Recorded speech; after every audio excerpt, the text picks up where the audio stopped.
Guys पिछले 5 सालों के अंदर वोडाफोन आइडिया लिमिटेड में हमने लगातार जितनी भी डिस्कशन की है, मेरी कोशिश हमेशा यही रही कि मैं आपके सामने सारी रिसर्च अच्छी तरीके से लेकर के आऊं। फिर चाहे वो 2021, 22, 23, 24, 25 के डेट के अकॉर्डिंग डाटा रहा हो, जो मैंने आपके साथ कई सारे वीडियोस में लगभग शेयर किया ही है रिसेंटली, जैसे कि ये वाला डाटा। ठीक है, अपार्ट फ्रॉम दिस इस वीडियो में भी हम यहाँ पर कुछ रिसर्च आगे लेकर के चलेंगे कि अब क्या पॉसिबिलिटी बनती है, क्योंकि लास्ट वीक यानी कि इसी हफ्ते के लास्ट सेशन के अंदर हमारे पास एक खबर आती है और वो खबर काफी पॉजिटिव है। उस खबर के दो डायरेक्शन है, या तो ये खबर बहुत पॉजिटिव है या पर ये खबर कुछ आपको देगी नहीं। यहाँ पे दोनों तरीके से समझेंगे। हो सकता है इस वीडियो में आपके सेंटिमेंट्स को बहुत ज्यादा ठेस पहुंच जाए, तो उसके लिए प्लीज जरूर देखना एंड तक, ताकि आपको चीजें अच्छे से क्लैरिटी मिले। लास्ट अपडेट जो हमारे पास थी, जिस पर वोडाफोन आइडिया ने क्लैरिफिकेशन देते हुए कह दिया था 5 दिन के बाद में। ध्यान से सुनना और समझना इस चीज को। आप कहोगे भैया ये हमें पता है, मत बता, टाइम मत वेस्ट कर। लेकिन हमें जब पता है तो फिर हम पिछले 3 सालों के अंदर ये डाटा पर गौर क्यों नहीं करें।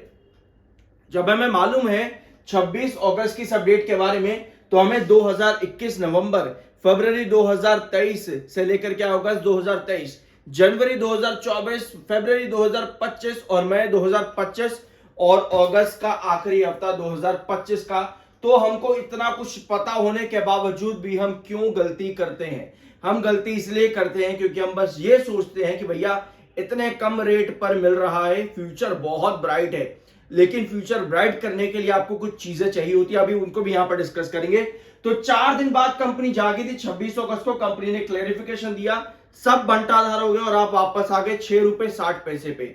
ध्यान से सुनना। अब हमारे पास लास्ट वीक के अंदर, मतलब कि लास्ट सेशंस में जो खबर हमारे पास में आई थी, वो 12 से 13% के स्टेक डाइल्यूजन को लेकर के, यानी कि 12 से 13% जो आपके वोडाफोन आइडिया पीएलसी यानी कि यूके, वोडाफोन यूके पीएलसी, यहां पर आपको आदित्य बिरला ग्रुप का स्टेक, टोटल 12 से 13% स्टेक की डाइल्यूजन की बात यहां पर चल रही है। लेकिन ये खबर है, ये आपको ये बताती है खबर कि भैया सरकार इन काम पर सोचेगी।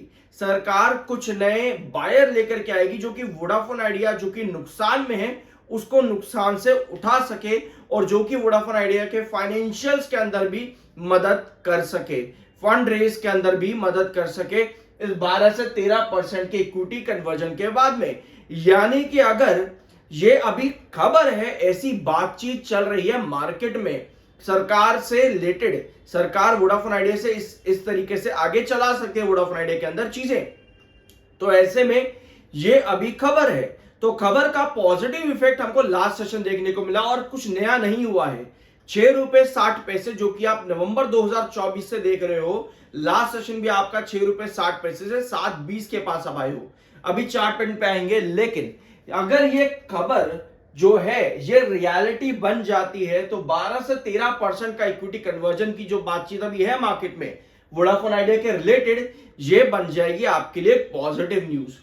भैया पॉजिटिव न्यूज कैसे, और जो आप दूसरी डायरेक्शन बोल रहे थे कि भैया कुछ असर भी नहीं होगा, वो कैसे, इसके लिए हमको समझना पड़ेगा। चार्ट पैटर्न पे आप देख लेना जरूर जाकर के, अदरवाइज मैंने कम से कम 10 वीडियोस तो दी होंगी आपको 2023-24 के अंदर भी इस चीज पर, कि फरवरी 2023 से लेकर के अगस्त 2023 जब आपका इक्विटी कन्वर्जन 1.0 आया था, आप वोडाफोन आइडिया लिमिटेड में 9 रुपए के आसपास, 9 साढ़े 9 रुपए के आसपास थे फरवरी 2023 में।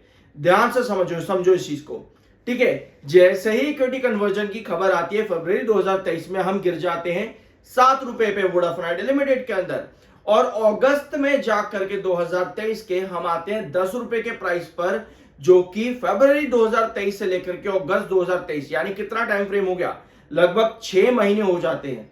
तो इतने 6 महीने जो हमको यहां पर लगे, ये पूरा टाइम फ्रेम इक्विटी कन्वर्जन 1.0 में, अगर हम इसको कंपेयर करें इक्विटी कन्वर्जन 2.0 में, तो कितने महीने यहां पर हो गए हैं डिसीजन लिए हुए, कमेंट बॉक्स में जरूर इस चीज को शेयर करना। लेकिन पिछले बार पहले इक्विटी कन्वर्जन 1.0 के अंदर हमारे पास क्या था, हमारे पास ज्यादा नेगेटिविटी नहीं थी। मतलब हमारे पास ये नहीं था कि वोडाफोन आइडिया लिमिटेड को अपने स्पेक्ट्रम को प्लेज करना पड़े, जो कि अभी हमारे पास में है इक्विटी कन्वर्जन 2.0 में।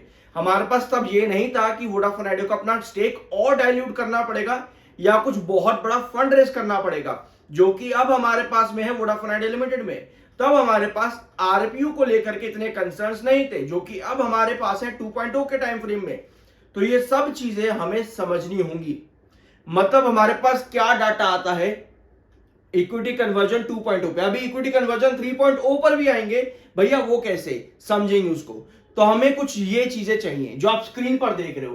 पहला आता है एजीआर रिलीफ। अब आप कहोगे भैया इस पर कोई खबर नहीं है, बिल्कुल कोई खबर नहीं है, एजीआर रिलीफ पर कोई खबर नहीं है। इसीलिए ही सरकार को यह नया फैसला बनाना पड़ा है 12 से 13% के स्टेक डाइल्यूशन का। ठीक है, इसके बाद आता है बैंक गारंटी या फिर बैंक लोन से। अब भैया एजीआर पर कोई खबर नहीं है, इसलिए बैंक्स भी लोन देने में हिचकिचा रहे हैं। ये हमने काफी सारी वीडियो में पॉइंट डिस्कस किया है, अगर आप देखते हो रेगुलर तो आपको मालूम होगा।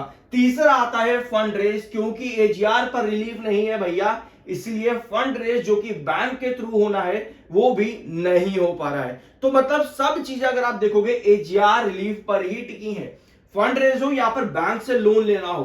बट फंड रेज के लिए वोडाफोन आइडिया लिमिटेड जो है सरकार के जरिए 3.0 इक्विटी कन्वर्जन पर जा सकता है क्या 12 से 13%। तो यस, इसकी पॉसिबिलिटी बन जाती है ऐसे में।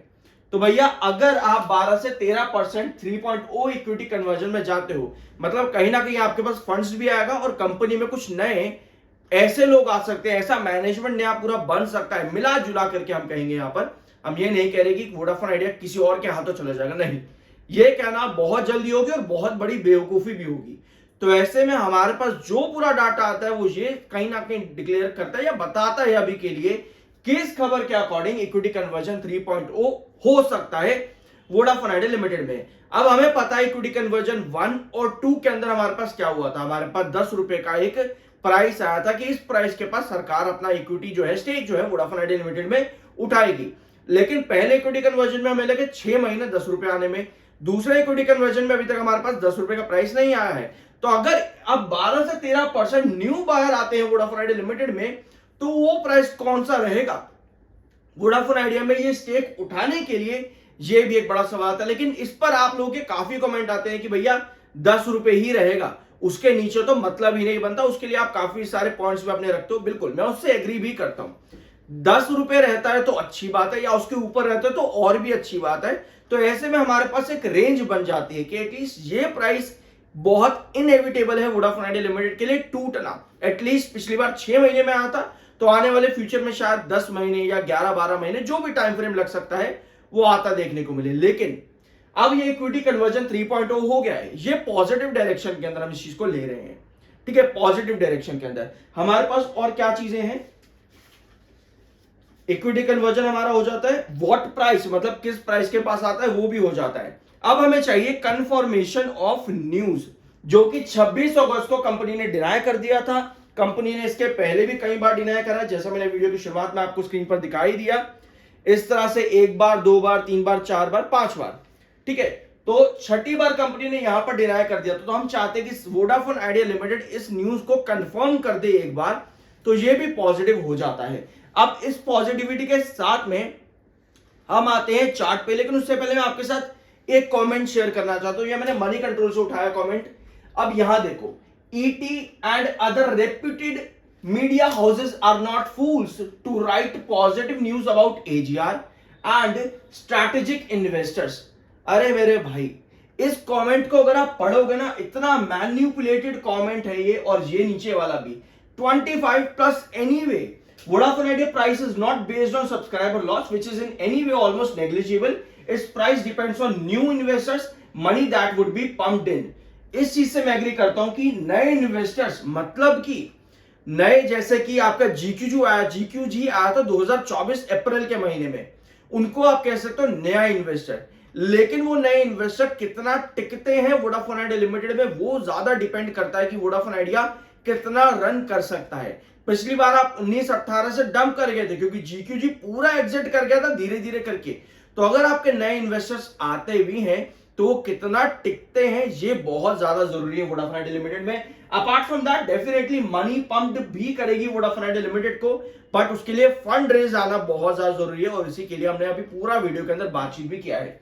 अब ये कमेंट आता है कि भैया ईटी या फिर बाकी के मीडिया हाउसेस बेवकूफ नहीं है, वो ऐसे ही नहीं कह रहे वोडाफोन आइडिया लिमिटेड में एजीआर का रिलीफ मिलेगा, ये सब चीजें नहीं।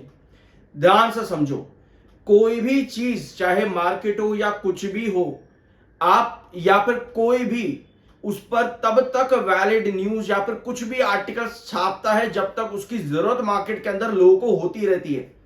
अगर डिमांड होगी तो वो सप्लाई करेगा ही करेगा, फिर चाहे वो मीडिया हो या कोई भी हो, वो सप्लाई करेगा ही करेगा। फिर चाहे उसके आगे वो क्वेश्चन मार्क लगा दे या एक्सक्लेमेटरी मार्क, आपको पता है ये न्यूज बनाने के तरीके होते हैं, क्वेश्चन मार्क लगा दो या एक्सक्लेमेटरी मार्क या आगे लिख दो सोर्सेज की तरफ से।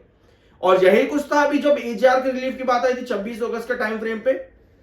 तो जब भी आपके पास इस तरह के कमेंट आते हैं ना कि भैया 50+ तो हो ही जाएगा, पॉजिटिव है, एमटीएनएल की तरफ भाग जाएगा, भैया ये काम नहीं करना, ये गलतियां नहीं करनी, ये चीजें फंसा देती है, ना उनमें रिसर्च है ना कुछ है। अब आते हैं आपके पूरा ये प्राइस बैंड, आप यहां पर देखो, नीचे का लेवल आपका आता है 6 रुपए 60 पैसे, 6 रुपए 90 पैसे, 7 रुपए 20 पैसे, 7 रुपए 60 पैसे, 7 रुपए 90 पैसे। नवंबर 2024 से लेकर के लास्ट सेशन तक आपकी ये कहानी बिल्कुल सीधी चली है, इसमें कुछ नया नहीं है। जब कुछ नया नहीं होता इसका मतलब ये है कि हमको रेजिस्टेंस पता है जहां पर स्टॉक रेजिस्ट कर सकता है पॉजिटिव न्यूज ना आने के चलते।